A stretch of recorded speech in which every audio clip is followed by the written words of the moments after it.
Hello, Val Verde. Welcome back to the commentaries. The commentaries. That you can't spell commentary without Aries. I don't know. Hi, I am Duncan Casey, and of course I am here. What am I here with? I'm here with my co-presenter, Richard Jackson. Whee. I am darkness. I am the night. I am Batman. Yeah, that's Kevin Conroy's go-to thing at any Comic-Con, isn't it? Bless him. I am darkness. I am vengeance. And he is an international treasure. He's one of the just best humans. He's so pure. I know. I actually think at a slightly younger age, he could have played Batman. I do. I think if you got him like in his 40s and he bulked up, because he's quite wiry, but I could take a wiry Batman. Yeah. You know, I'd get him on the steaks and the chicken breasts and a bit of gym and the protein shakes. You know. Yeah, I reckon so. He's great. We're talking about Batman Mask of the Phantasm today. This was one we kind of just pulled out of our respective bottoms today because why not? We just thought it'd be quite cool to cover this because obviously we've covered a lot of the other Batman films here and there, but we just thought it'd be good to cover this because I think it's by and large quite well regarded, isn't it? Yeah, it's really well loved. I think it's just really a good venue to discuss the kind of what I would call it a golden age of kind of DC's animation output as well. There's a lot to discuss, and the pairing of Hamill and Conroy, which is 20, 30 years later, is still a thing. Yeah. All right. Well, since you've got the remote, do you want to give them the? Yes, if you have your own copy of Mask of the Phantasm, please set the timestamp to 0 and press play now. Here's Bugs. There's a bit of Bugs for you. It's a bit funny though, this Warner Brothers logo's got lots of like film grain on it and stuff, isn't it? Because it's animated, right? Well, this is a shitty transfer. This is a standard UK DVD, which is then being upscaled on a Blu-ray player. So it does not look good. I find this quite this 3D because this is a very good version of the Batman animated series world rendered in 3D. Yeah. It's a bit kind of disconcerting though because I prefer it flat. It does stand out. I don't know in all the right ways, but it does. It's an interesting take on it. Shelley Walker's theme obviously is blaring in this, which is and I do think she gets her own because she made that. Her theme for it was da da da da na na na na. That's the actual theme for the animated series, but obviously they foisted Danny Elfman's thing on because it, marketing. Yeah. I mean, for all my bitching about the Tim Burton Batman film, someone very rightly pointed out to me once, like, look, without that you wouldn't have this, which is true. But this is just vastly superior. Or this Andrea Romano is a very famous voice supervising person. It's written by Alan Burnett, or story by Alan Burnett, who's done things all the way back to like the Smurfs and Chippendale Rescue Rangers, Scrooge McDuck. Like, I think it's been involved in DC stuff since the end of the Super Friends, I understand. I think, I don't know if he's still involved, but yeah, it's quite a kind of OG sort of DC animation person. Right. So obviously all the designs by Tim Rhyming Slang Bruce Rhyming Slang Tim Bruce Quim. Bruce and Paul Dini obviously are the names that always get they're the kind of names foregrounded in the whole Batman animated series. See, that's more like what we used to, right? Yeah, 2D. So I mean, did you know that so kind of famously to a degree, the backdrops and stuff were all done on black paper instead of white and chalks. Like, it's because the intro to the animated series was the animation test they used to pitch the series. Yes, that's right. Yeah, it's fucking amazing. Yeah, it's beautiful. I love that thing, and the animation in this was just. I mean, look at that. That's so good. It's that real understanding of the silhouette of Batman and what he is, and especially in that opening thing where it's just this big black thing that lands and kind of comes up and has a fluidity to it.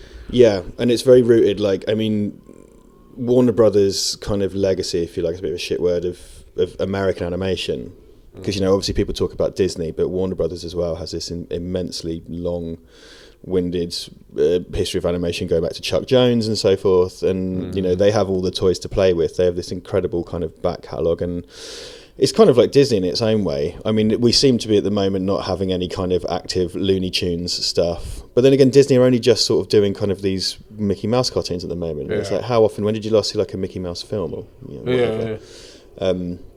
so yeah, and this is very, very well. This whole thing, which had a really long kind of history all the way up to like Justice League Unlimited, and they've still done few in-universe bits with this.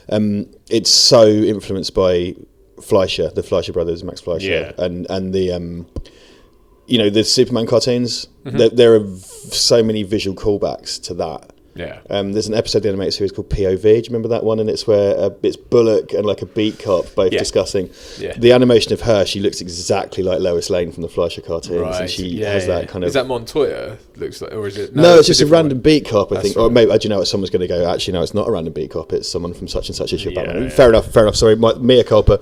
Obviously, in preparation for this, we did not watch the entire Batman animated series, but I do have. I have season 2, I think, on box set. And it was on Prime for a long time. I think it's gone now, but they had all this and Justice League and everything on there, which, to my that was a treat. Yeah, delight. I watched Batman the Brave and the Bold. Love that show. Such a good show. And Conroy obviously did a bit in that. They did a kind of nice little meeting of Diedrich Bader and Kevin Conroy in that. So this is a mashup, actually, this film of various stories, but including quite prominently Batman Year 2, which is a book that people don't really talk about. I've never read Year 2. I've got it actually at home. It's one of the few comics I've sort of managed to retain. Isn't that who did the art on that? Yes. That's right. Thing is, now I'm going to get in trouble for this. So obviously everyone wanks off about Year 1, rightfully so. I really love Year 1. And actually I say the visual style of Year 1 is David Mazzucchelli. I think that's quite influential on animated series, just because of its kind of earthy tones. Right. And it's not obvious. And when they did an animated version of the Year 1, it felt really sanitized to me, but whatever. Yeah. Ben McKenzie was Batman in that, wasn't he? Who's now Commissioner Gordon in... Was it? Was he really? That was Ben McKenzie? Yeah, he did the voice of Batman. I watched it once and I was a bit like... I've been roundly kind of unimpressed by the more recent DC animations. I haven't put my phone on silent. What? Professional? What? Professional? What? Professional? Shut up. What? You shut up, Duncan. That was the noise of Batman's phone in The Mask of Phantasm. Yeah, it was all this. I think it's smart as well, the way they kind of integrate technology and stuff into this, because it's all obviously high tech, but it's that sort of World's Fair kind of futurism. It's not. Yeah, it's the kind of rocket age kind of retro. Well, we now call it a retro future. Yeah. So it's kind of very. This was very known for its kind of Art Deco inspiration, which again goes back to, and this looks just like a Fleischer cartoon, like it's very famous for its kind of Art Deco thing, and it exists in a world where people walk around in fedoras and kind of double-breasted suits, and yet there's computers and pages and airships and stuff. It's a really lovely. The world they created here is really nice because it kind of lives in that era of the kind of 1940s, and yet. Or the 30s, and yet it's the modern day. Yeah, absolutely. The Batman Year 2 stuff, I forget who, basically the Phantasm in this is based on the Reaper, I think he's called in that, who basically really F's Batman up. I'm not going to say that word. And who goes around with guns, and that whole story also has a really nice element to it about Batman ending up with he look at her eyes are black. She had no whites in her eyes when they rape. Oh my god, it's freaky. Sorry. Kind of like a doll's eyes, chief. We're gonna need a bigger boat. Lifeless eyes. That's what I look for in a woman. Shark's eyes. Terrifying shark's eyes. Pounding and hollering pounding and hollering. He just got covered in Bloody Mary. Yeah. Or cranberry juice. She had cystitis. What was I saying? Yeah, so the Reaper in Batman Year 2, Batman basically has to team up with Joe Chill and use the gun that killed his parents to go. So it's about, don't say. Oh God, no! Don't say F4. Sorry. I think one will be okay. If we get demonetised, I'll beep it. You owe me 50p. Yeah, exactly. The lifetime gross of this video.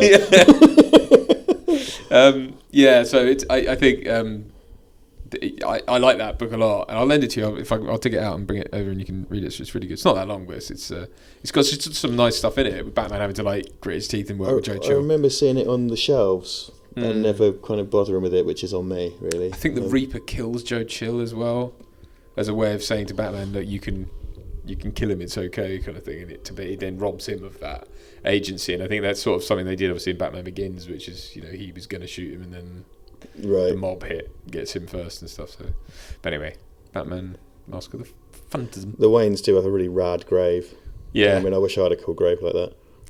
I want a mausoleum, mate. Mausoleum? Yeah. No fucking about. Jesus. Big neon sign. Mate, I'll be happy. In the shape of a duck. Pack me in a big cardboard box and kick me off a cliff. I don't give a shit. Yeah. I'm dead, mate. Nobody wants my organs. They're all fucked. Well dead. Well dead, innit? Piercing. I'm not the Phantasm. What? Nothing. Bye. Just hanging around the graveyard. You smell very much like dry ice. Yeah, he's just pockets full of dry ice. What's it? Just receipts for dry ice. I've got an account with Kept this. the receipts so she could pay it. I've got an account with the smoke machine company. I just use so much of their shit. She probably owns the smoke machine company. Part of the heir to the dry ice fortune. Yes. Yeah, exactly. He comes from a family of dry ice millionaires. Yeah. When my family came here from Sweden in the 17th century... Floating on a block of dry ice. Getting ever smaller as we approached them. We were able to find a vein of dry ice and dig our own dry ice mines, which we purchased from the natives. Purchased? Shut up. Bye! Look at that car. The art direction, the design in this, it was always so strong. And when they took on classic characters and designed them for these shows, they were such good designs. Like the Two-Face design is fantastic. The Penguin one is just super classic. It's that if it ain't broke type situation. Well, although the original Penguin one was obviously modelled on Danny DeVito. That's the interesting thing about it. I think some of the sort of Art Deco-ness for this is informed by the Burton films. God, massively. I mean, the Burton ones are a bit more gothic, but it's got tons of Art Deco shit in it. And that also, and I'll give that credit. It's and I've never really slagged off the art design of that too much, I don't think, but I just can't remember what I slagged off. That very much is people wearing fedoras and double-breasted suits again. It's kind of that kind of takes place in two worlds, really. It sort of fit into the 80s though a bit, but because that was all informed by the 50s. I love this. I remember as a kid loving this stuff because it was like he wasn't really Batman. You actually got to see him like this is the Batman, like the equivalent of the Batman Begins thing when he goes out in the sort of suit but not suit. Yeah, this is great. All this kind of origin story, and this is a lift from year one, really, isn't it? An interpretation of. So I like that when in year one when he goes out on the streets, he puts like a scar on his face and he dresses like a dock worker or whatever. Yeah, that's right. Yeah. Which is another thing they did in the animated series a lot. They put him in disguise as a bum or something. See, I love it. Oh, and all this is a great shorthand for sort of showing why he has to wear it. He has to be intimidating. Because none of these guys believe him. That is a pretty rad costume, but yeah, he's just a guy. Yeah. I like the structure of this as well because what I kind of like, I didn't know I liked it at the time because I watched the animated series when I was a kid. Because there was a period where like Batman and Superman were just lame. You know what I mean? Among kids, it's like, oh, you like Superman? Yeah. Because Batman and Superman were for little kids, right? And when you're the kind of tough, rugged, mature 11-year-old, you shouldn't be watching Batman and Superman. Yeah. So I would come home and watch this in secret on ITV, right. And I'd watch it in the evenings on the little colour TV. In the room I shared with my brother, and I come home and watch this, and then when the Superman series came out as well, I used to watch that too, and then that's really good. The Superman series, it really was. It doesn't really get the credit that this show gets. It sort of gets dwarfed by this, and then Justice League. Because I only think it got. Is that Bullock? It's Bullock. That's Bullock, yeah. young Bullock. Well, he's one of those people that was just never young. Right? What I like about it in retrospect is that it doesn't talk down to kids, and I mean that kind of narratively as well, because this is a kind of unsignaled flashback structure, because it doesn't it has like the wibbly wobbly line, but it just kind of drops you into it without much explanation. So it does the wibbly wobbly kind of dissolve, but it doesn't have I feel like a lot of stuff for kids would have a narration going like it was the past, and but it just sort of drops you straight into it. Hanna-Barbera type. You're absolutely right. Well, it treats its audiences with sort of a maturity and respect, even though it does have the kind of like sometimes there is blood. In fact, there's blood in this, but it's not. It's and this is in the UK. This is a PG.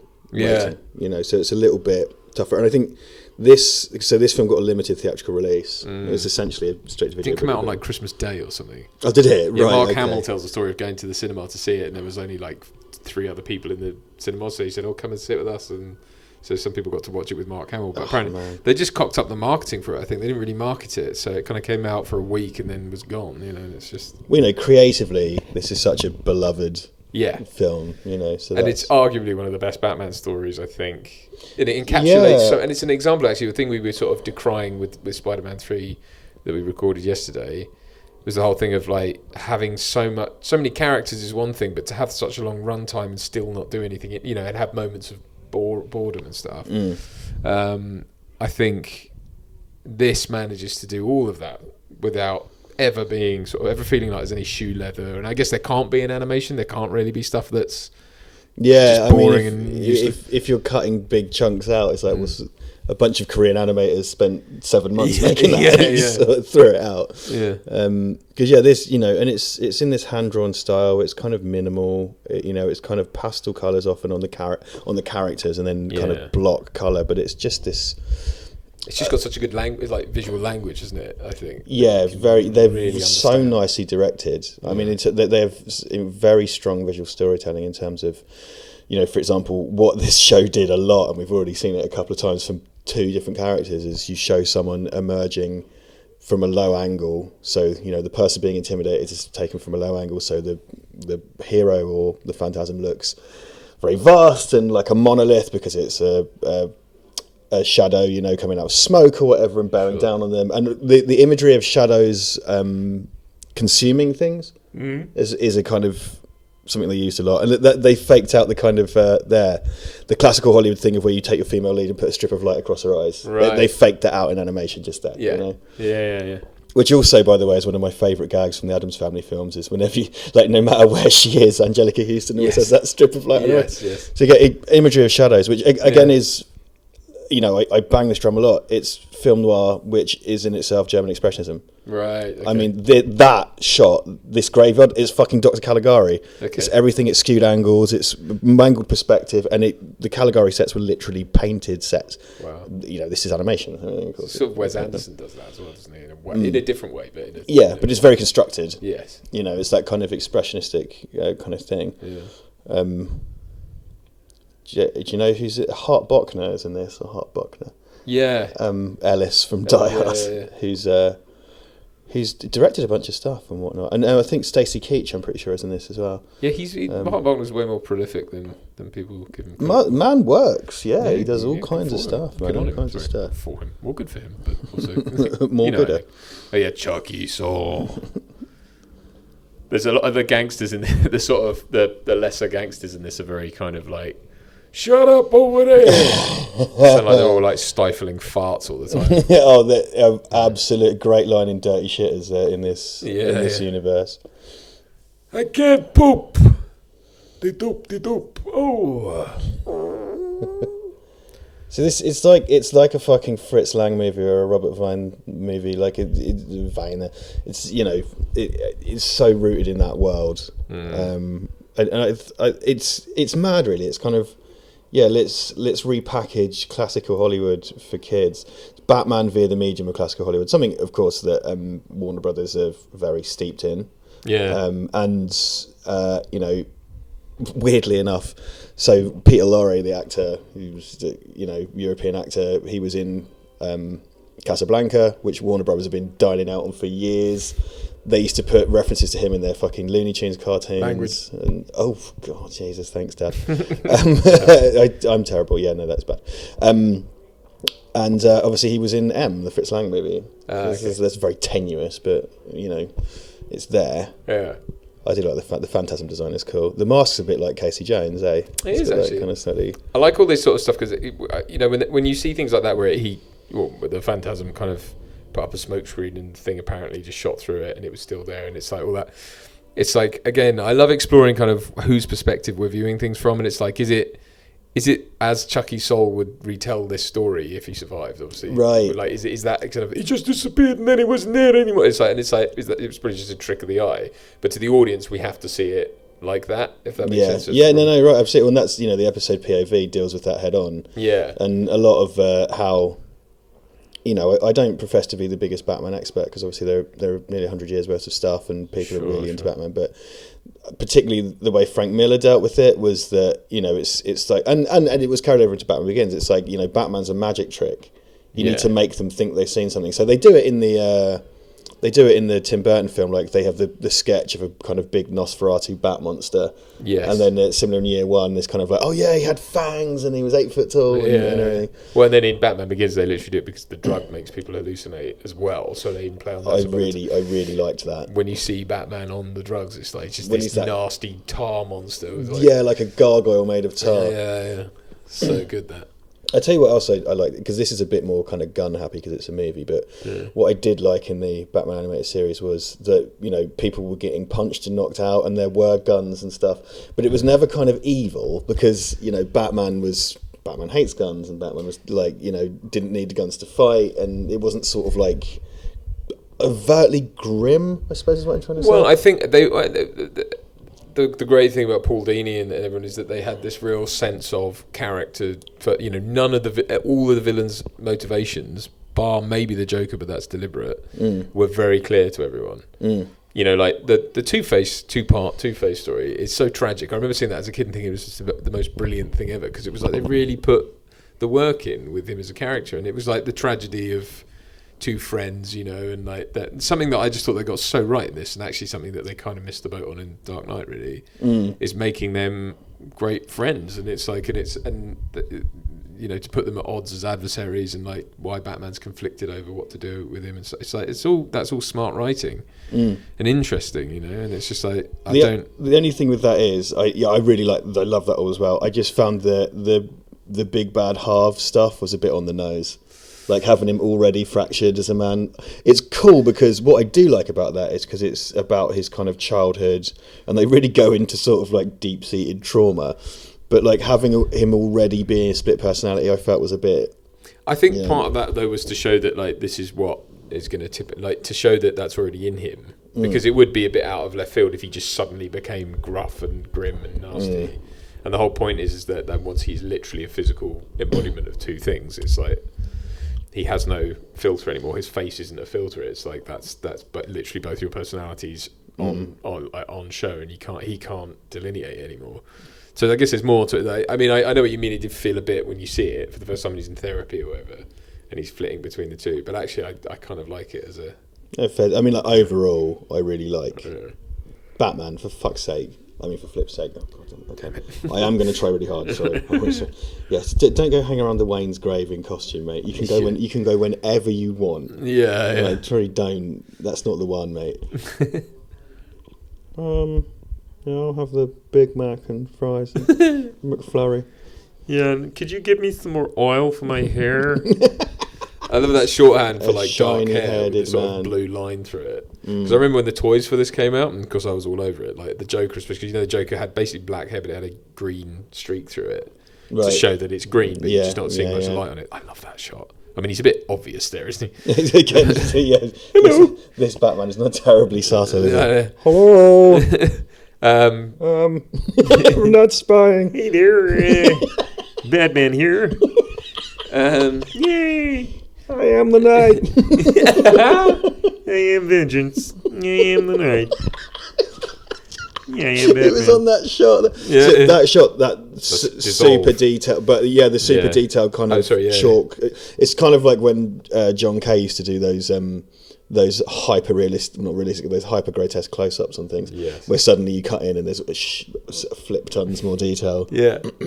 I mean, look, this is a literal World's Fair. Well, exactly. Thing, I know, and I love this. The music here is great as well because it gives it a really dreamlike and there's something very almost tragic and bittersweet about the music, even though it's optimistic and World's Fairy. It feels very doomed. Like there's the great thing about what they're setting up Batman for here, and Andrea as well. Their relationship, everything is this real tragedy. And the moment where it's like he realizes he's just got to be, because in this he's going to give up being Batman for being with her, isn't he? Yeah. Right at the start of his career, it's like, I'm gonna pack it in because I want to be happy. And then it's like, obviously they then come to blows and realise that they're not adversaries, but whatever.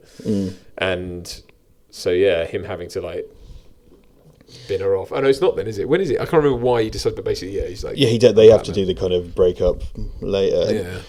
This stuff as well is, I like that this is kind of a fairly unique Batman origin, because the parent stuff is done. This is so it's just a dog shaking himself off in the background. The stuff with his parents is done. His parents are dead. It's when he actually decides to go out and start fighting crime. Yeah, it's got this whole extra element of romance and all this stuff going on. And yeah, I don't know. It chooses to steep itself in certain things.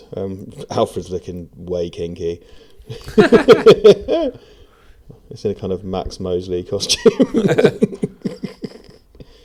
Yeah, they changed actor for Alfred, I think, in the earlier season. Oh, yeah, because it's Ephraim Zimbalist, isn't it? Or is that Commissioner Gordon? I always get confused, and then I get in trouble. No, Commissioner Gordon is he's the guy who's in Spider-Man. Because isn't the guy who played Commissioner Gordon died, didn't he? And they replaced him. Yeah. I think they didn't replace him. He died after. Okay. After it was all done, I think. They obviously replaced him. They've gone to meet J. Jonah Jameson. I want pictures of Spider-Man. Spider-Man. Bob Hastings is Commissioner Gordon. Bob Hastings. Right. Yeah, so Ephraim Zimbalist is Alfred, right? Like forever. As far as I'm aware. Yeah, Ephraim Zimbalist, yeah. Right, so the cast, the mainline cast kind of travelled out, came over. Yeah. Have you seen Batman and Robin Sub-Zero, the technical sequel to this? I have, a long time ago, yeah. It's good. Yeah. It's not as good as this. I mean, and then I never saw, because I remember like Mystery of the Batwoman, the third one of these came out in like 2001 or 2000 or something, like really late, when they'd moved over to computer animation, still hand-drawn. Because they did that for the... Justice League cartoon was computers, wasn't it? The Unlimited was, I think. Okay. The Justice League was just in this, but yeah, it's when they moved over for I think it was the third or fourth, was it the fourth season of Batman animated series where they changed up the design and everything changed. Yeah, it's the new Batman Adventures. Yeah, that's the one. Yeah. See, now I prefer the new Batman Adventures Batman design. Do you? Because black and grey rather. I don't like the yellow in a Batman. Yeah, it's funny that because it's sort of like you can make it work, but it's I know what you mean. It's like it's when it's the black bat on a. I think it works in this world, the sort of the yellow bat and all that. Yeah, like absolutely. No, absolutely does. Yeah. Because it's sort of the more this kind of wore on, because they essentially it's like a soft reboot of New Batman Adventures, because then you've got Dick Grayson as Nightwing, and you've got Tim Drake as Robin, and some Batgirls in it and stuff. They seem to, by degrees, sort of move away from the sort of classical style. By degrees, not in a huge way. It was always there. So by the time you come to Justice League Unlimited in particular, it's just kind of straight up techie modern world. Yeah. Because Gotham and Metropolis are two sides of the same coin, right? It's kind of retro futurist, but you've got the kind of dark pessimistic one, and then the kind of sunny optimistic version. And I guess when they were doing Justice League Unlimited, that took place like in space. And Central City, and it had all sorts of dimensional stuff going on, like that scene with the robot, the Doctor, what is it, Eyeball or someone builds, and it's like it's an android, but it can just absorb any powers it touches. So it's like gets his hands on a bunch of the League, and then ends up sodding off into space. And then there's like I think like a whole season goes by, and then it starts to come back, and all the psychic members of the League can sense it coming, and it's like it's been out in space, and it's basically picked up. It's become this like totally omnipotent being, and it just goes blasts through all them because it wants to kill Lex Luthor or something, and it's like so he has to get the atom to shrink him down to tiny sizes and stuff, and he can still find him, and it's like it's all I love all that stuff because it's just so sort of and again it's just testament to their sort of visual storytelling and the way they just didn't. And this is what I wish the films would do: is not treat the audience like idiots. And they had kids for an audience generally. This had very mature storytelling. I think just there, by the way, because I know people would like us to get into the kind of blow by blow. There's a kind of slow motion sequence where he ran. I'm convinced that's a deliberate callback to Akira. He runs, jumps on the front kind of mud flap of the motorcycle, kicks the guy off, and the shot was just like an Akira. And it's just like this really, the amount of animation to do kind of a slow-mo sequence like that is just insane. But yeah, visual storytelling. I mean, look, he's consumed by fire. That's his rage brought out in visual form. He's burning ideas, and I think we're coming for like the Bat, right? Yeah. It's which is a endlessly reused image in Batman for obvious reasons. just its visual storytelling. It doesn't patronise its audience, which I always really appreciated, because it always felt so kind of meaty. And even in whole, you'd often get whole bits with no dialogue. Yeah. But so much information is conveyed. Yeah. That way. I just think it's wonderful. Tell them to fuck off. Flip off. Oh, Jesus. Okay. Okay. Okay, this is really difficult.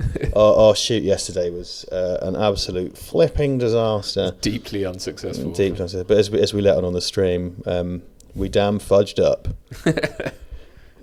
Substitute swears, mate. Substitute swears. Fiddle-dee-dee. I love this as well, pleading with his parents' grave. Stop being dead! Well, it's that thing, he's just like, I know I made you a promise, but blah, blah, blah. And that's an interesting thing to... I think it was Grant Morrison who said about Batman. He said the only way it makes sense is if you see it through the lens of a promise that a kid would make.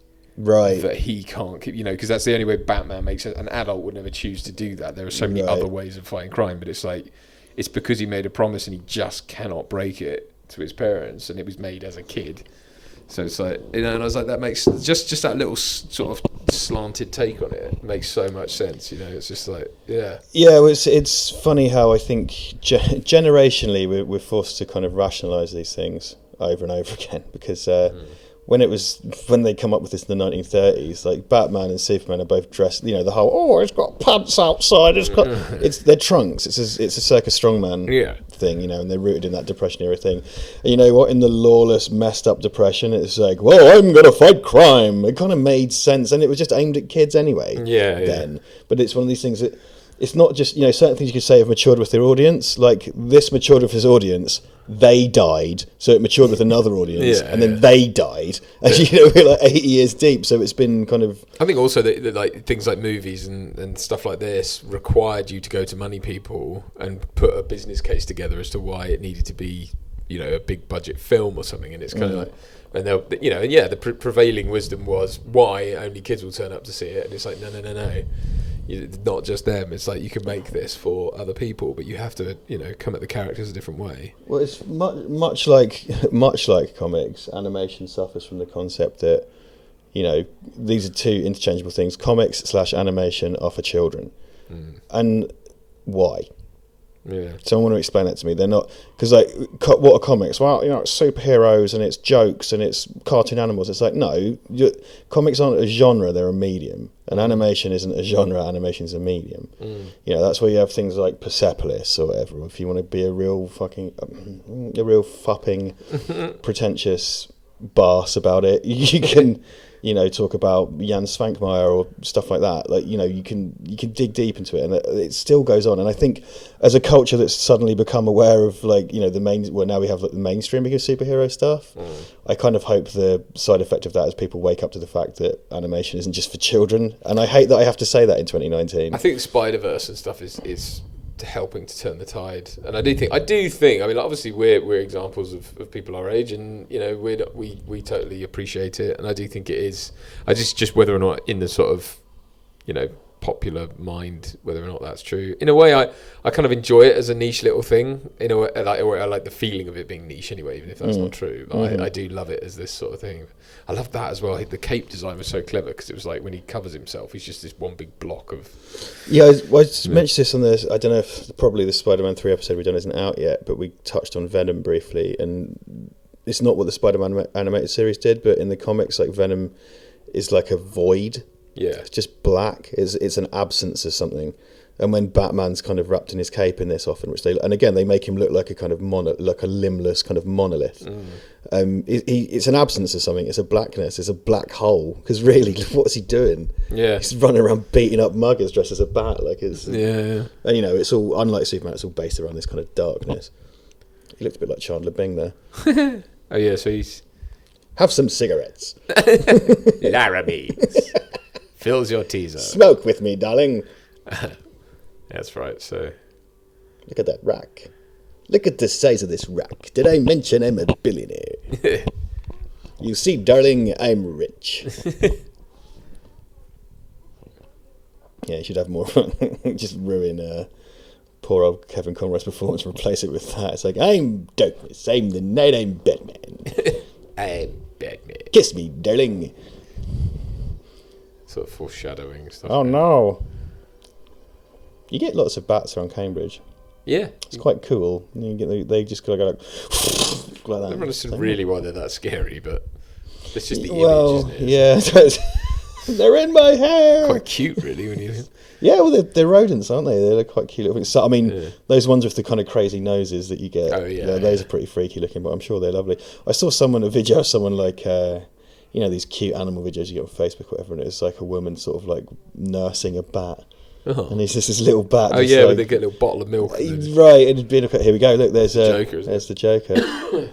You don't get his name, but it's that side of this, I think, feels a little forced. It works. They made it work really well. What I like about that is it's subtle. Yeah, he's just kind of there. It's sort of like you don't need to see him falling in the bleeding acid. I just don't like the idea of the Joker being an asshole before. It's just the whole problem I have with the Jack Nicholson thing. It's because he's just if he's already like this gangster. Yeah. It's just a white-faced version of the guy before that kind of likes, I don't know, bloody jack-in-the-boxes or whatever. Yeah. Like, it is the Killing Joke thing, but it's the idea that he's this tragic, utterly beat-upon character. And the Killing Joke goes out of the way, because it shows you that version of the origin, but he even says, like, I prefer my past to be multiple choice.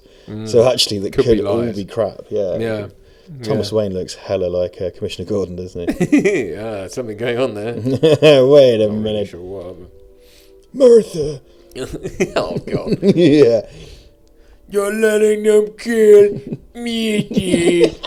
Now, they do a bit of a callback costume here, don't they? Because he's got the pouches, like the proper old school pouches on his belt. And this bit's so great as well, showing Alfred's reaction to it. Yeah, his kind of eyes. As well. That's honestly, the storytelling design, and again, it's an absence of something. It's a void, you know. Yeah. Look at that. So that's a kind of callback to the intro, isn't it? Because it used to show his eyes narrow. It's just so good. I'm surprised that, and again, they don't. We've already seen it, but they don't show it. The Joker's. Yeah. Oh yeah. that raises questions. Like, where do you put that? Did you see this? Go ham, World's Fair. He's here for the ham. Thomas Crown refers to it when he puts the painting in the suitcase. It's like they cut away from it, but it's like he has to actually fold it up to get it in the suitcase, which would break the frame and the thing. It's like the thing of Batman taking off his cowl and suddenly the eye makeup's gone. You know. Yeah. Actually, to be fair, like when RoboCop takes off the helmet in RoboCop, and then the chin piece just goes. Yeah. Hi. Hello. It's like a bunch of C-3POs. Yeah. Oh my. Doesn't one of them fall apart or something? Yeah. Oh no, that's right. Joker shoots it. This is a great intro for the Joker though, because he's hauled up in this World's Fair as well, which is again a little nice bit of visual storytelling in that he sort of made his home in the decaying ruins of where Batman and his love kind of first fell in love with it. Have you watched Yellow Submarine? No, but the blue. I know there's the blue meanie or whatever it's what. He's so much because this design evolved like all the designs, and he ended up with the kind of shark's eyes eventually. That's right. But the early design of the Joker is so like the blue meanie, like the main blue meanie. Yeah, I listened to. So Mark Hamill did Kevin Smith's podcast years ago. I think he was the first guest on it or something. All right. And he did. He talked about how the Joker was a combination of blue meanie and what was the other thing? I can't remember. It'll come back to me. But he said basically that's like lovey-dovey, like that. But the yellow teeth and the lips and the eyes. It's I'm gonna wind up to this thing. It's that sort of cadence, And he said that's Oh yeah, and they as a result of kind of. I mean, I gather they'd done the design first though. It wasn't. Yeah, no, I'm talking from a visual. I'm saying purely from a visual standpoint. It's very, very. They wanted Tim Curry, right? Before they ended up with cast Tim Curry. Tim Curry recorded a lot. It's an amazing choice. Yeah. I mean, don't get me wrong. I love you. That's an amazing choice, the Joker. Yeah. I mean, but I don't want to live in a world where we didn't have Mark Hamill's Joker. Well, again, Mark Hamill said about that was that he didn't name him, but he just said, they'd cast someone else. He said, but I think what happened was it just wasn't working.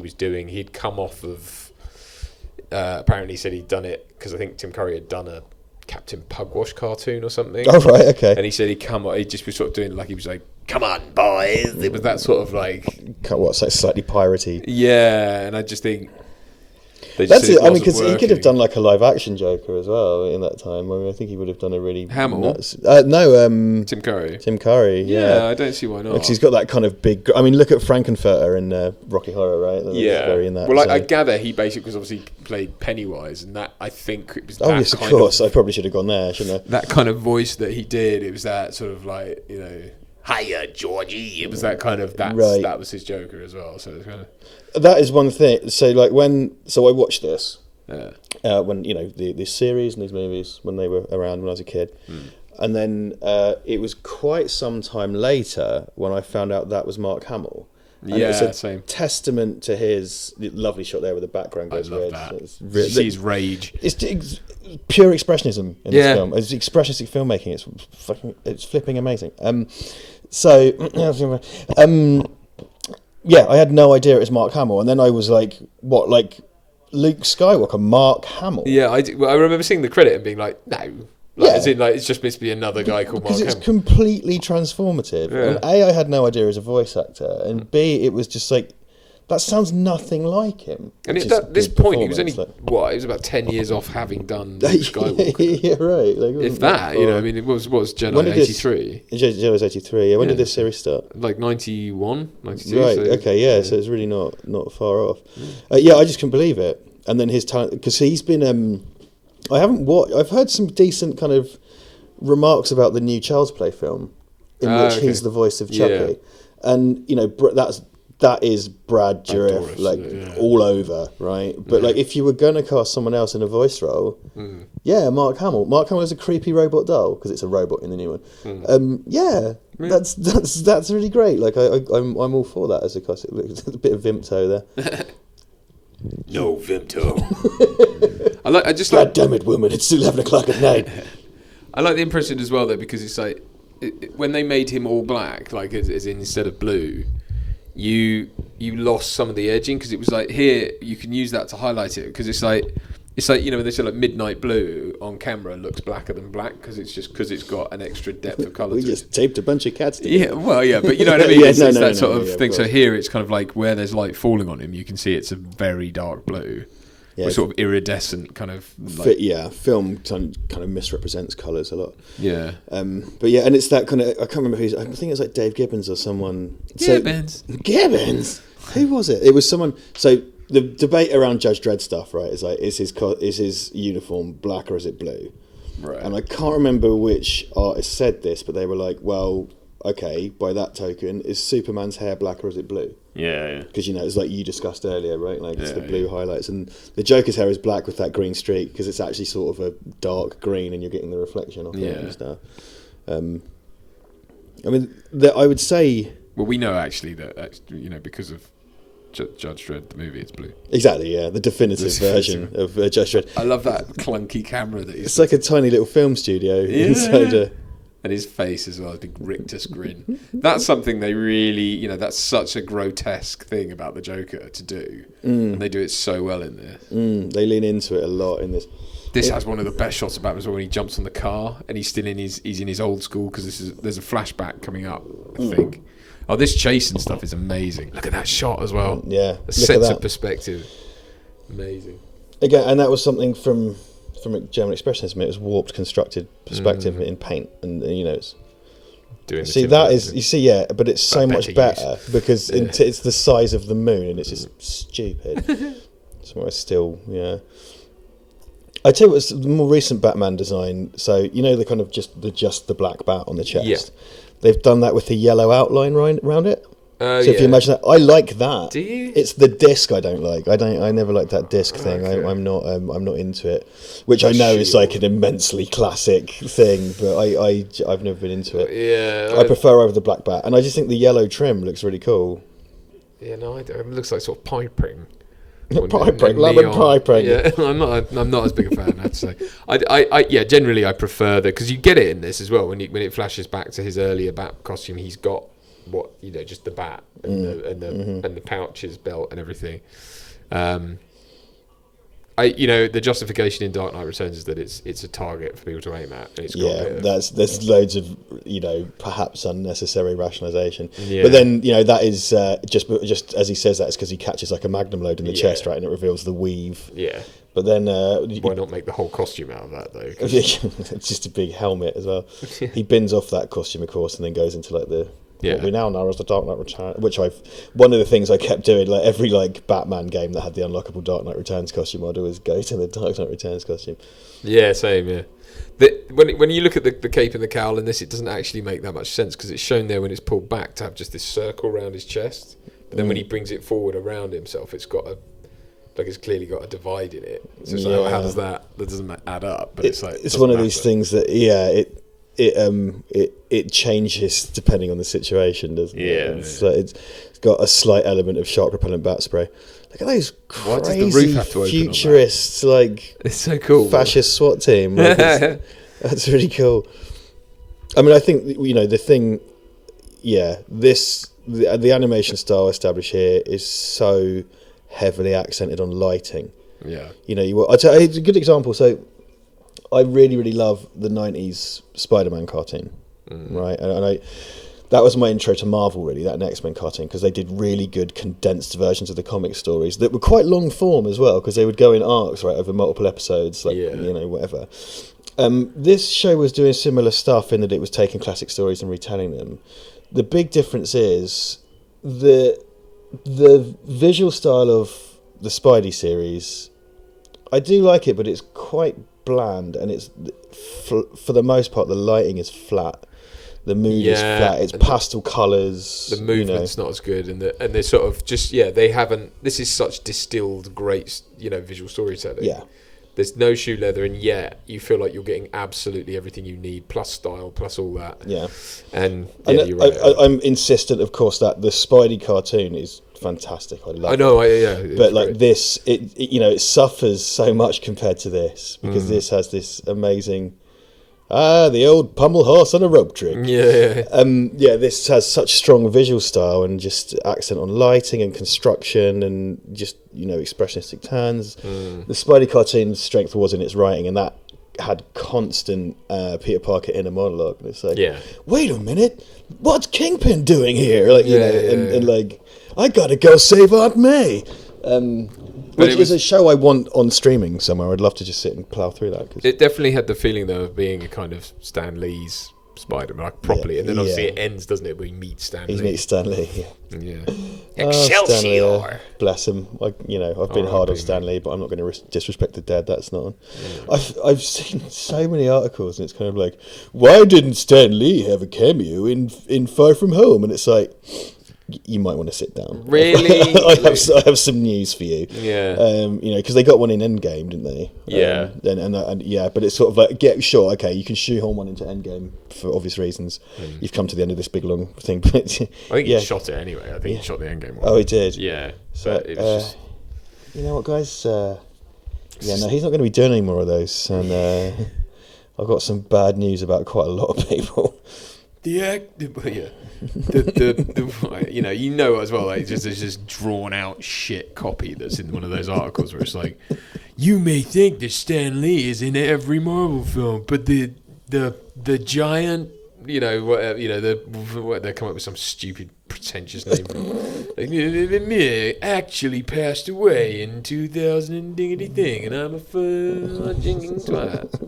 Fudging twat. Oh no, because Americans say twat. So but that was right. I assume we're under the yoke of the British algorithm that only takes British swears. It's not like they bloody tell you, is it? Busted, wonker, shote. Fuck. Fuck. But then the algorithm will probably pick that up as well. Right. Well, apparently, even if you beep stuff now, it is shocking how much I say the shit word instead of stuff. Yeah. Oh, this is like. Do you know what this is like? This is like having a new job and having to pretend not to be me.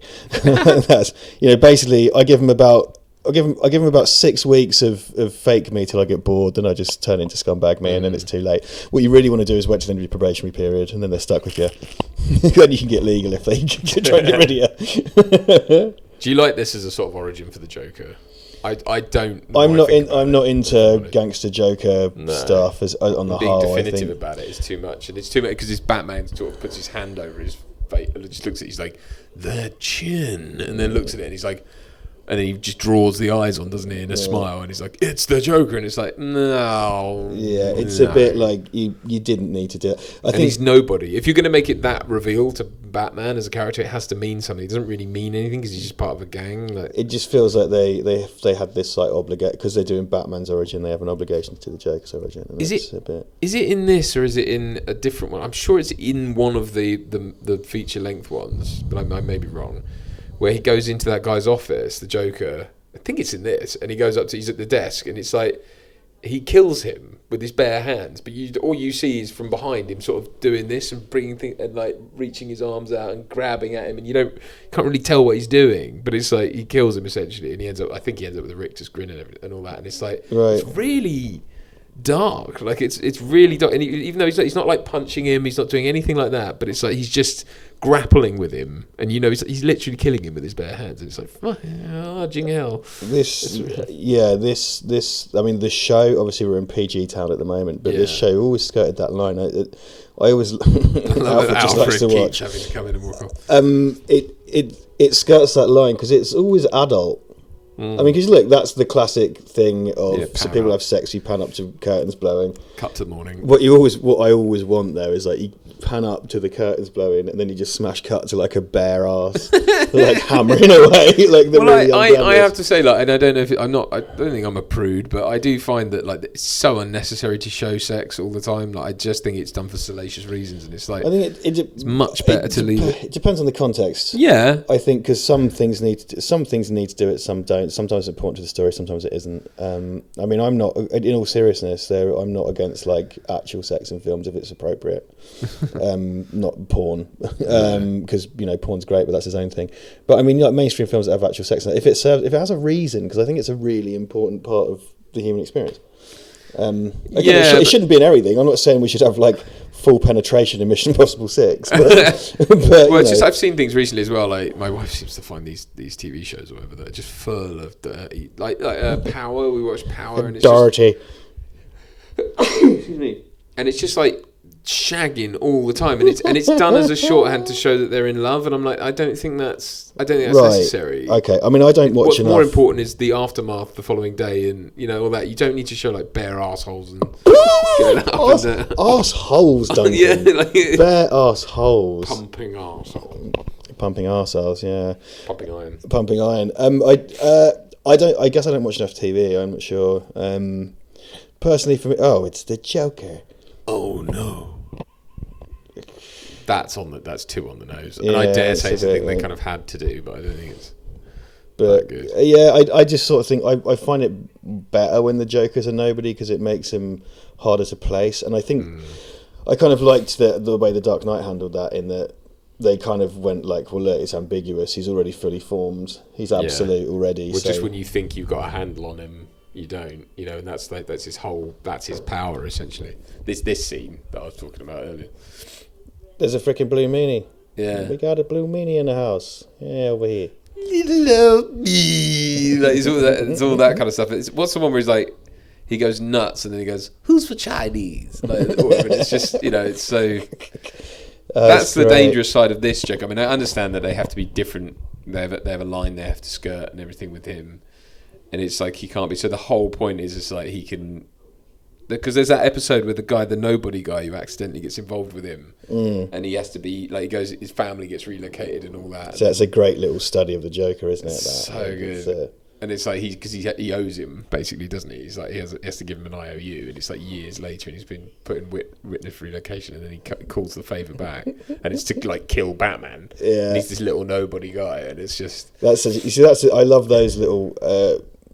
The animated series is really good at taking kind of like audience surrogate characters, essentially taking kind of ordinary people and throwing them into this kind of insane war that these two have. Yeah. But I just don't like the idea that he's a gangster. It's like that whole thing robs it. The whole point is he's I think someone who I think it is more along the Killing Joke line, although it may not be.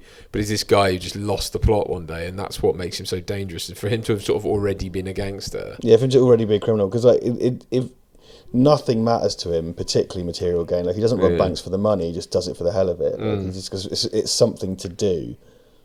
That's what I really liked the writing of the Dark Knight Joker for that exact reason, because it's just it's just something to. He's just a mad person, and it's just something to do. It's the only way he can kind of feel anything. It's just creating chaos. Well, yeah, and it's the perfect antidote to Batman. Batman represents that need to control. Yeah, he's desperate to control chaos and not to believe that his parents' death was just a absolute meaningless event.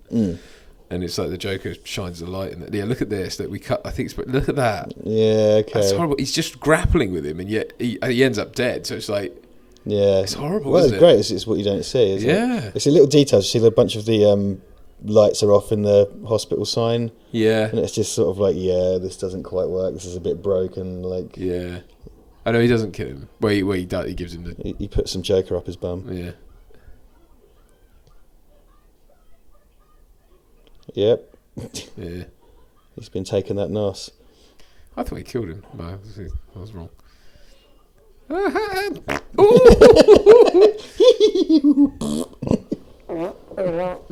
Queef, fart noise, queef. Nah, everybody's gone. Let's crack in. You've ever suffered from diabetes? Yeah. No, you do now. Will I ever be able to lift a piano again? Oh my, no. We'll have to put a rod where your spine is.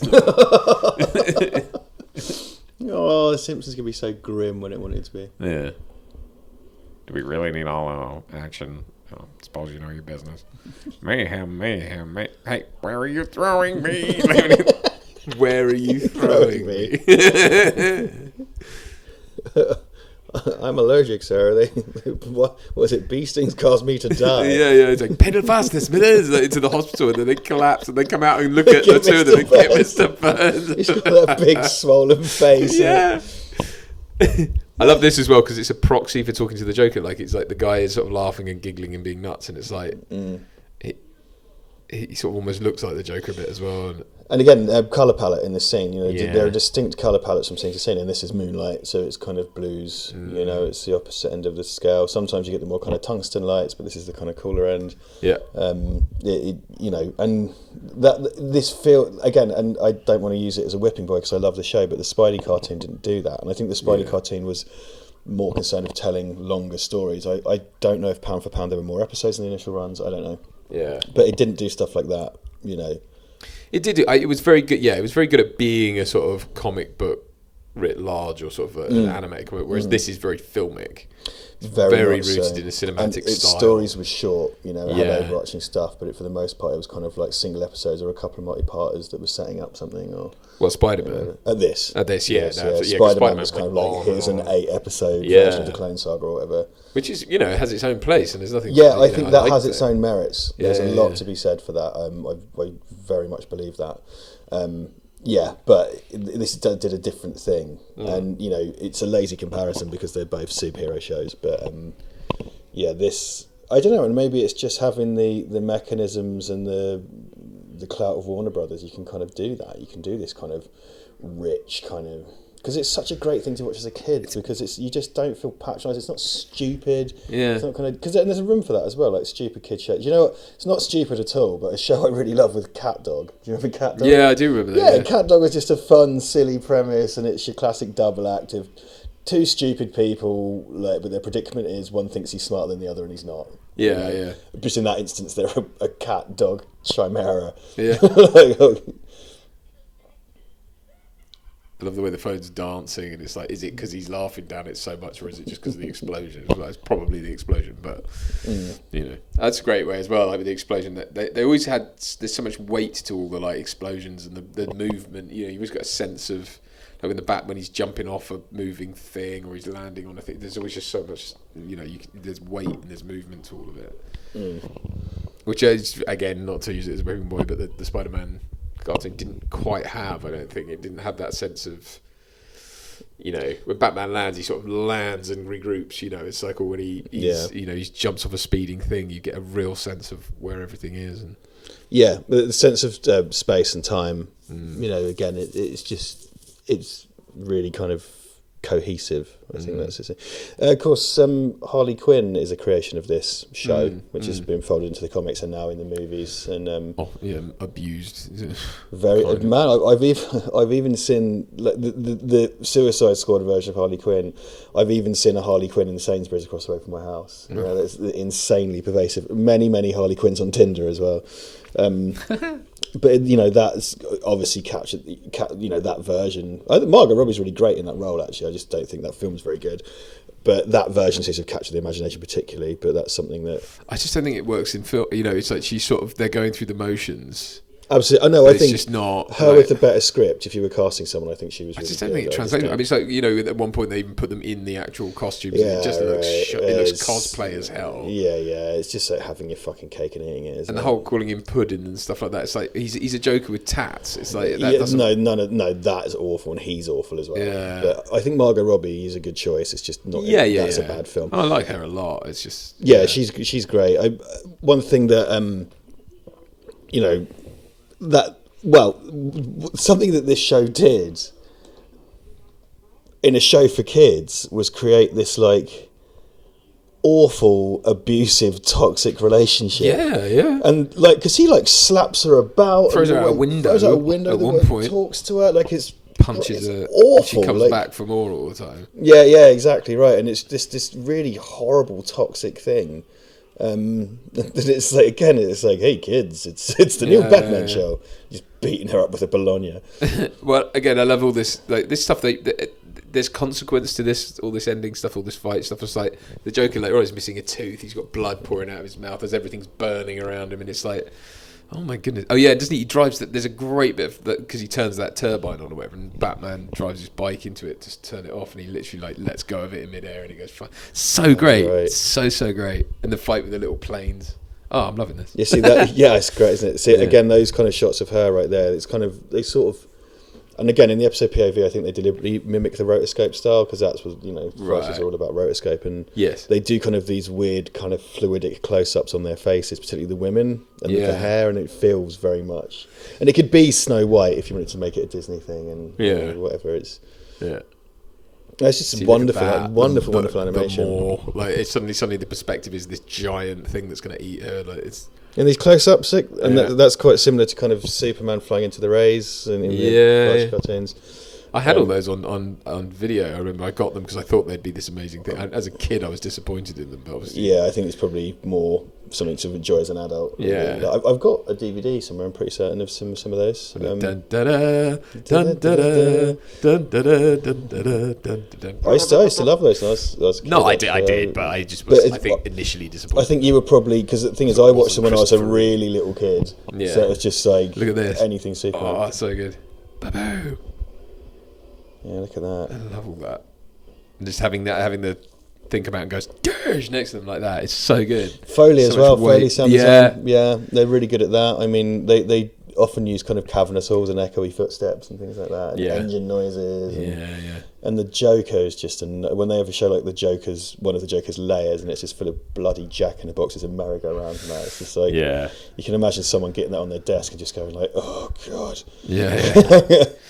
But I love that. Yeah, I mean, even the sound of the Batmobile has a sort of clattery old, like it's an old school V8, you know, sound with like it's got the turbine, but it doesn't have so much of an impact. It's more the sort of like when it's idling and stuff. It's got that proper like like I really like the clattery engine. The Batmobile design is probably my favourite one. I'm not kind of surprise. I'm not nuts about the Tim Burton one. It's quite nice, but like the Batmobile design for this show, I really like. Yeah, I agree. With a kind of like it's almost got scales on it and it's plating and stuff. And and it doesn't make any sense being that long. It's got no business having that kind of length of bonnet. But impossible to turn. Yeah. I love it. He's just, you know, I think the great thing is with Mark Hamill is he just loves it so much and he embraces it. That's like, when you see 100%. Him talking about his work. There's a Warner Brothers thing on that. It's they've factored an office into their model village. Yeah. You want to be a big man in a small town? Cough up the model village. Yeah. What's your name, son? Aaron A. Aronson. I'm going to need some ice cream. Sorry, I'm just doing hot fast things. See, this is great as well. I mean, the imagery here, they tower above the city, right? And they tower above the city and they destroy it because that's what their relationship is. It's a Godzilla thing as well. Yeah, absolutely. Yes, the kaiju kind of the kaiju thing, right? Tooth, the tooth come out. But this is what they do, really, as a metaphor for Gotham, like their constant war. Yeah, absolutely. This model is involved. He gets his cape, doesn't he? Like smashes them into the ground. You've seen Toys, right? The Robin Williams. Yes, a long time ago. Yeah. Man, it's annoying because I know Robin. If he wanted to, he's really annoying in Toys because it's peak probably cocaine Robin Williams. I don't know, but everything about that film, apart from his performance, and he's someone. There are a bunch of his performances I really, really love. I've got here because Toys has a model village. Yeah. I call it a model village. It's not. Toys is on in many levels a wonderful film. Blood in the air, like. Do you know what I mean? Like you punched it out of the air, and it's like all that blood because you just really visceral. Yeah, really visceral. And this, of course, is King Kong kind of riff with the biplanes and everything. Except it's Batman and Joker.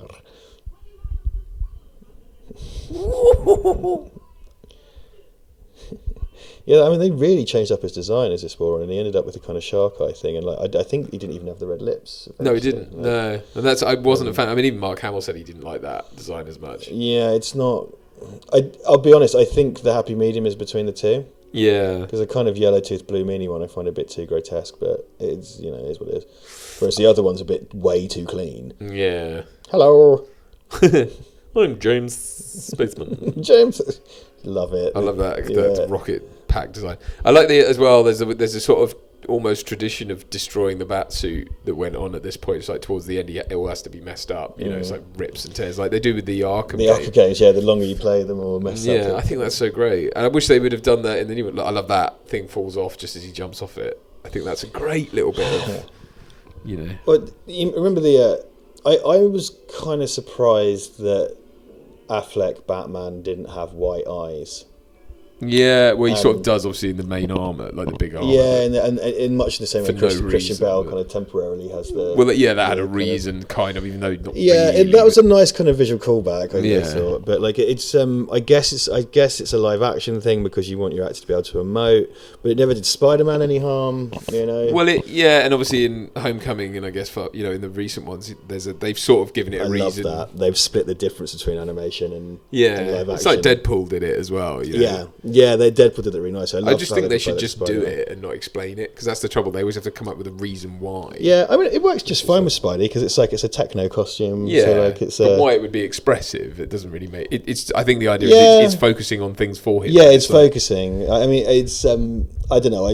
Because there's the bit where it malfunctions and he scares a kid. Yeah. There's you must have seen Batman Dead End, the Batman fight. Yeah. So that's made by a guy called Sandy Cholera, who we have a degree of separation to via Jason Turner, who knows him, and he put his Batman in. So Clark Bartram, I think, played Batman. He's really cool Batman. Yeah. They put white contacts in, Evil Dead style, for when he's Batman. Right.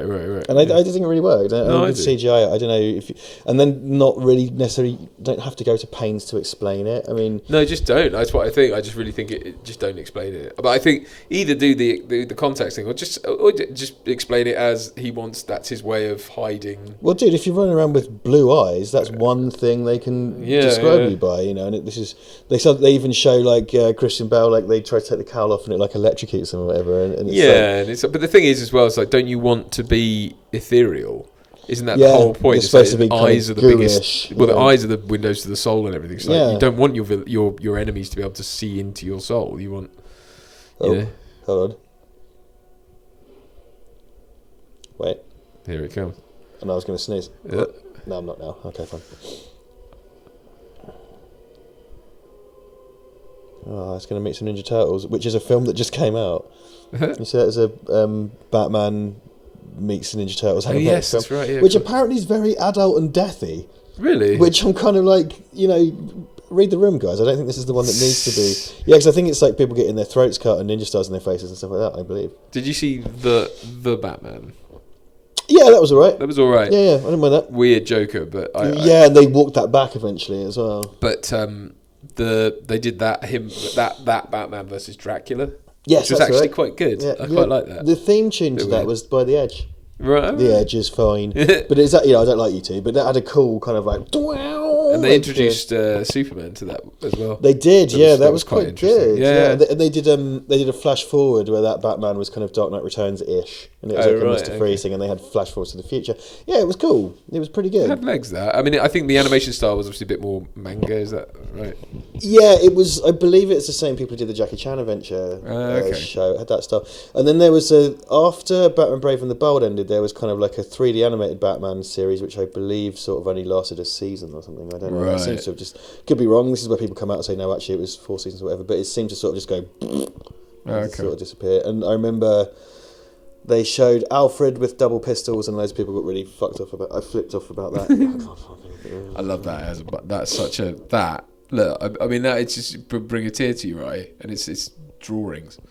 Yeah, but it's so well done. He's shown as being kind of, when he's emotionally vulnerable, he's shown as being small. Yeah, it's cavernous, and we pull back away. It's just this little man in his big giant cavern. Yeah, it's just great visual storytelling again. Yeah, because of course, those of us who've watched the epilogue to Batman Beyond that was planted in the Justice League series know that Amanda Waller tried to hire the Phantasm to murder Terry McGinnis' parents. That's right. That's a great episode, by the way. It is a great episode. Really lovely. Really, I love all the interplay between Bruce and Terry and that. It's just like, how dare you keep this from me? How dare you do this to me? And I love Amanda Waller in that. I like that character a CCH lot. Pounder, isn't it? Yes, is Amanda Waller in that series? Yes, I love her. We're about to do Robocop 3, so there's some more CCH coming up. Look at that as well. Just even the weight with which he brings his head up after all that. You know what? This is my definitive interpretation of Batman. I mean, I just think it just takes, not this film, but this universe. I just think it takes all of the best elements. No, I do as well. It's this sort of terrible burden, and it's like, he's cool and everything, but it's like, you wouldn't want to do that. So this is the thing, right? What people like to do now is like, being a superhero is awful. Right. Yeah, but for the wrong reason. For the wrong reasons, yeah. This has kind of hand-wringing over that. Yeah. But it also shows that Batman does, like, as Bruce, when he does enjoy life, and he's not just persistently miserable. Well, I love the idea as well that it's like, because it was always perceived up to this point, it was like, his parents died, he vowed to avenge them, and there was never a moment where he questioned that. And it's like, no. It's like, in this, it shows it's like, he didn't want to do it. Like, he thought he could be happy and not. And it's like, no. Dick Miller was Chucky Soul. That's we dropped a big one there. Yeah. God bless Dick Miller. He had passed away recently, didn't he? He was old. Dick Miller's just the best. I love Dick Miller. Jeff Snow. So there goes. 7-day wait on the rifle. You can't do that. Tim and Dini. Well, Glenn Murakami he's done loads and loads and loads of stuff. I think mostly relating to this, but guess it's too bloody late. Can we say bloody? That's mild, isn't it? Yeah, I think. Well, I believe that was deemed not to be a swear word in a court case years ago. Is that right? Yeah. Fantastic. It's great. I love the formalisation of this stuff. It's great. Yeah.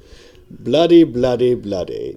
So if here you go. Here's all the Korean animators, as is the standard in American animation. It's all done by Koreans.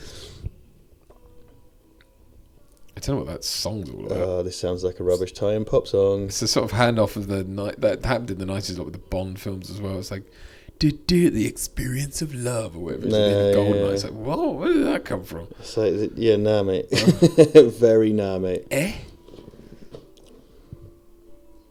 Xerox. This is a slight departure for us. I don't know if y'all have copies of Mask of Phantasm. Don't know who's watching this, but hope you enjoyed it. I felt like that was probably one of our more professional attempts at a commentary so far. I reckon so. I enjoyed that. It didn't outstay its welcome. It's not that long, is it? It's like an hour 80-something minutes. Which kind of what you'd expect for an animated film, really, of this era. Yeah. I've kind of found the more recent DC stuff has been a real mixed bag. I mean, I definitely found... I really liked what they were trying to do with The Dark Knight Returns. I liked the voice cast, but it was so bland. And the Killing Joke, one of the Killing Joke things, apart from all the extra material they put into it... Yeah, I didn't like that. Having Conroy and Hamill play Batman the Joker in The Killing Joke, they squandered that. Yeah. Completely. And keeping in mind that, you know, you're trying to replicate the look of Brian Bolland, who was one... admittedly, that's not... This song's by Tia Korea. One flip. That is... I never would have called that. Wow. Okay. Synthesis. Hans Zimmer. Hans Zimmer. Yeah, there you go. How bizarre. There is a Doctor Who tie-in single called I can't remember what it's called. It's called like Saving the Doctor, Where Are You Doctor or something. It's notoriously awful and it's one of the worst songs you've ever heard. Had Hans Zimmer worked on that as well? Which is what was it? I think Hans Zimmer did the theme tune for Going for Gold. Like honestly, Hans Zimmer has had the maddest career ever. That's quite a strange sort of Batman Zimmer link up, isn't it? I had no idea. Yeah, he's essentially straddled at least 3 Batmans. Straddled the Batman. yeah. I mean, straddled the Batman. I like Junkie XL, and I think everyone should just get out of here. I don't have expressions that aren't swearing. Quite really, rather a lot of how I express myself involves rude words, Duncan, which I found very difficult. Particularly after doing this for 7 years, right? Yeah. And particularly when we started off doing it, like when we had like 4,000 subscribers on the other channel, like I just said whatever the hell I wanted. Yeah, like, there was no kind of... No checks and balances there, but then it wasn't monetized, was it? Yeah, well, even afterwards, man, I would just said whatever the hell I liked. But things have changed. Yes. There we are. 'Twas Mask of Phantasm. Phantasm, the Mask of Orgasm.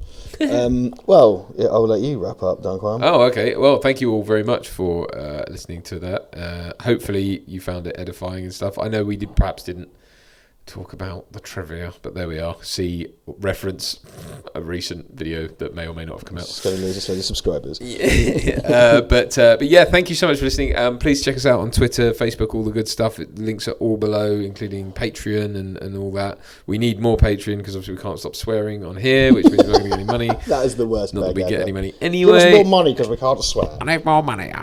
No comment. No comment. But yes, thank you so much, and we'll see you again very, very soon for another commentary. Till then, goodbye. Goodbye. Hi everybody, it's Duncan Casey.